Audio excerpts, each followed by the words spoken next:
Welcome to the first test academy. আশা করি তোমরা খুব ভালো আছো এবং খুব ভালোভাবে পড়াশোনা করছো।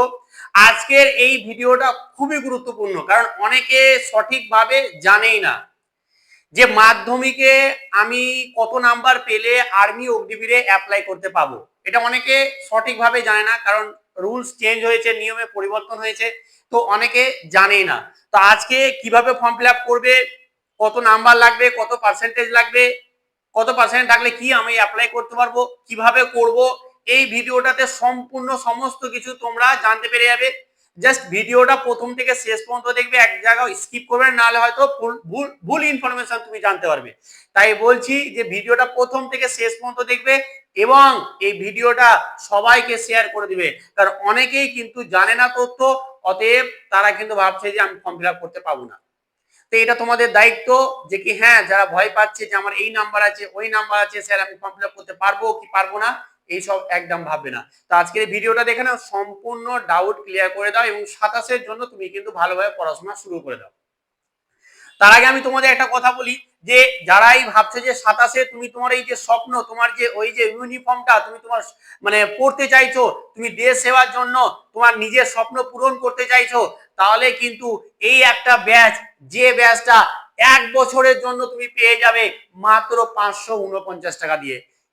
আমাদের বাংলাতে আমি বলতে পারি যে আমাদের বাংলাতে এই রকম ব্যাচ তুমি আর কোথাও পাবে না, সিরিয়াসলি বলছি। অতএব যারা পড়েছে আমার কাছে জানে, আর আমি পড়াবো, অতএব লেভেল করে পড়ানো হবে। 50% অফার চলছে, 200 জন হলেই তোমরা কিন্তু এই 50% অফারের মধ্যে আর পড়বে না। অতএব এখনো 200 জন হয়নি, তোমরা যদি হতে চাও তাহলে তার মধ্যে হওয়ার জন্য তোমায় কিন্তু ব্যাচটা এখনই নিতে হবে। কি কি পাবে সমস্ত কিছু লেখা আছে। ইভেন আমাদের বলতে পারো যে ক্লাস রেকর্ডেড থাকবে, লাইভ থাকবে, পিডিএফ থাকবে, অনেক কিছু কিন্তু তোমরা পেয়ে যাবে। আর সমস্ত সাবজেক্ট বাংলাতে পড়ানো হবে, সমস্ত স্যার। আর ইভেন বাংলাতেও তোমাদের পরীক্ষা হবে। অনেক স্যার বাংলাতে পরীক্ষা হবে, বাংলাতে পরীক্ষা হবে, বিন্দাস থাকো, বাংলাতে পরীক্ষা হবে। তার মধ্যে এটা ফুল ব্যাচ, যেখানে সমস্ত সাবজেক্ট পড়ানো হবে। অনেকে বলছে স্যার একটা জিকে জিএস এর জন্য ব্যাচ নিয়ে আসুন, তো তোমাদের সামনে জিকে জিএস এরও ব্যাচ আছে। শুধু জিকে জিএস পড়ো, ভালো নাম্বার পাও, লেভেল করে পড়ানো হবে, লেভেল করে পড়ানো হবে, ঠিক আছে। এবং একটা আমাদের সমস্তটাতে কিন্তু 50% ছাড় আছে। এবং একটা আছে আমাদের মক টেস্টের ব্যাচ। হাজার হাজার মক টেস্ট তোমাকে দিতে হবে না। এই মক টেস্ট, এই রকমই মক টেস্ট আমি নিয়ে এসেছিলাম আগের বার, মক টেস্ট দিয়ে কিন্তু অনেক ছেলে পাস করে বসে আছে এইবারে 2026-এ। তো মাত্র 49 টাকা দিয়ে 30টা মক টেস্ট নাও, বারবার এই মক টেস্ট গুলোকে দাও, দুর্দান্ত তোমার কিন্তু প্রিপারেশন হয়ে যাবে। বোঝা গেছে? তো যারা নেওয়ার নিয়ে নিবে, আমি ফোন নাম্বার দেওয়া আছে, ফোন নাম্বার এখানে দিলাম। যদি অসুবিধা হয় বা কোনো জানার থাকে তাহলে আমাকে কিন্তু ফোন নাম্বারে ফোন করে দিবে। তাহলে আমরা স্যার আমরা 27-এ কি অ্যাপ্লাই করতে পারবো? আগে তো জানি স্যার, আমি তাহলে অ্যাপ্লাই করতে পারবো না, আপনার ব্যাচ নিয়ে আমি কি করবো? তো সেটার জন্য তো আজকে ভিডিও নিয়ে এসেছি। তো চলো দেখো, তা আর্মি অগ্নিবীরে আমার মাধ্যমিকে কত নাম্বার থাকলে, তোমরা অনেকে জানো যে আমার 7টা সাবজেক্টে 33% নাম্বার থাকতে হবে, তবেই আমাদের আর্মি অগ্নিবীরে আমরা ফর্ম ফিল আপ করতে পারবো। কিন্তু এটা একদমই না, তোমাকে 7টা সাবজেক্টে 33% তোমার লাগছেই না। জাস্ট ভালোভাবে দেখে নাও কোনটাতে কি অ্যাপ্লাই করতে হবে, সেটাও কিন্তু আমি বলে দেবো। অতএব ভিডিওটা ভালো করে শেষ পর্যন্ত দেখো। আর্মি আমাদের যে অগ্নিবীর আছে, সেইখানে কিন্তু আমাদের নিয়মের কিছু পরিবর্তন হয়েছিল, এবং সেই পরিবর্তনে কি বলা হয়েছে ভালো করে বোঝো। তোমাদের আমি ভালোভাবে নোটিফিকেশনটা পড়েছি, তো সেইখানে দেখো আমাদের 5টা সাবজেক্ট, কি বললাম, 5টা সাবজেক্ট নিয়ে কিন্তু এখানে সমস্ত গল্প হবে। 5টা সাবজেক্ট নিয়েই তোমাদের এখানে গল্প হবে। কিরকম গল্প হবে স্যার ভালো করে বুঝে নাও, অসুবিধা হলে আমাকে কমেন্ট করবে, ঠিক আছে। দেখো, তোমরা যে কোনো 5টা সাবজেক্ট নিবে, কটার মধ্যে, আউট অফ 7। অনেকে ভুল করছে যে নিচে একটা দেখবে যে অপশনাল সাবজেক্ট আছে, সেখানে 80-90 পেয়ে যায় আমরা, কিন্তু ওই সাবজেক্টটা না, ওই সাবজেক্টটা বাদ দিয়ে বাকি যে উপরে সাবজেক্ট গুলো আছে 7খানা সাবজেক্ট, সেই সাবজেক্টে। এবং অনেকে বারবার বলছে যে কি স্যার বাংলা, ইংলিশ বা অঙ্কতে না পেলে, ভুল পেলে, কোনো ব্যাপার না, আমি নোটিফিকেশন দেখলাম কোনো ব্যাপার লেখা নেই। কিভাবে অ্যাপ্লাই করবে সেটাও কিন্তু বলে দেবো, ভালো করে দেখো। তো তুমি যদি এই 5টা সাবজেক্ট যে কোনো বাঁচবে যেটাতে বেশি বেশি নাম্বার পেয়েছো, কি বললাম, যে 5টা সাবজেক্টে তুমি সব থেকে বেশি বেশি নাম্বার পেয়েছো, সেই 5টা সাবজেক্টে তুমি দেখবে যে 33% করে আছে কিনা। এই 5টা সাবজেক্টও যদি তোমার 33% না থাকে, মানে ধরো আমার 4টা সাবজেক্টে 33% আছে আর 3টা সাবজেক্টে 33% কম আছে, তাহলে কিন্তু তুমি আর্মিতে ফর্ম ফিল আপ করতে পারবে না, তুমি ভুলে যাও। তুমি অন্যান্য স্বপ্ন দেখো, এসএসসি জিডি আছে, ডব্লিউপি আছে, যেগুলো আমাদের নাম্বারে কোনো ব্যাপারই নেই। বোঝা গেছে? কিন্তু তোমাকে মাস্ট এই 5টা সাবজেক্টে তোমাকে কিন্তু 33% লাগবে। আর 5টা সাবজেক্টে তোমার 33% হয়ে গেল মানে তুমি টেক্সট ম্যানে তুমি কিন্তু ফর্ম ফিল আপ করতে পারবে। বোঝা গেছে কি বললাম? একদম গোদা বাংলা ভাষা।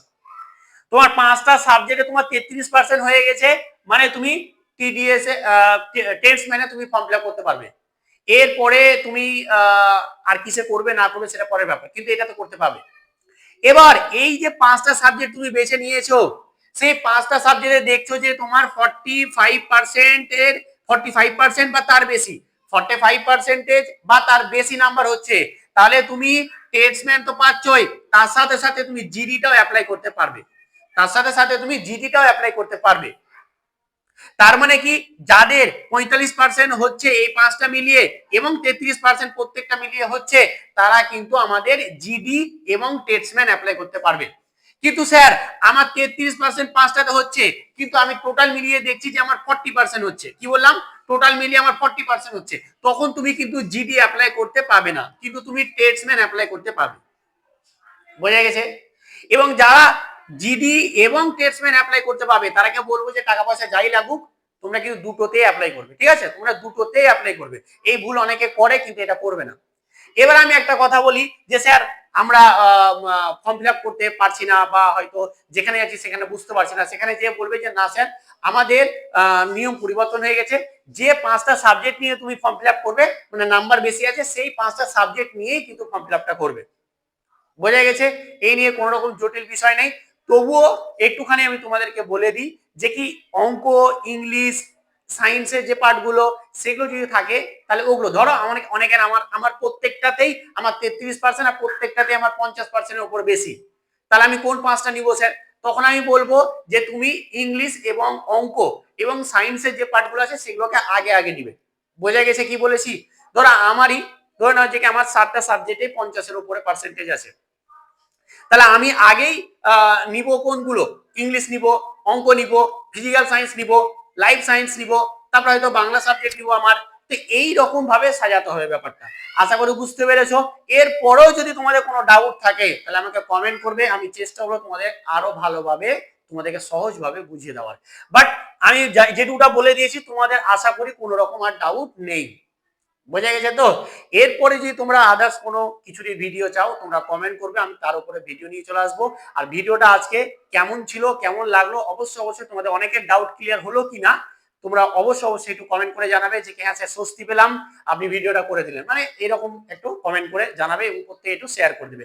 আর ভালো লাগলে আর্মি অগ্নিবীর অ্যাসপিরেন্ট যারাই আছো চ্যানেলটাকে এক্ষুনি সাবস্ক্রাইব করে নাও সঠিক খবর পাওয়ার জন্য এবং দুর্দান্ত ক্লাস পাওয়ার জন্য। চলো আজকে এখানেই, থ্যাংক ইউ সো মাচ।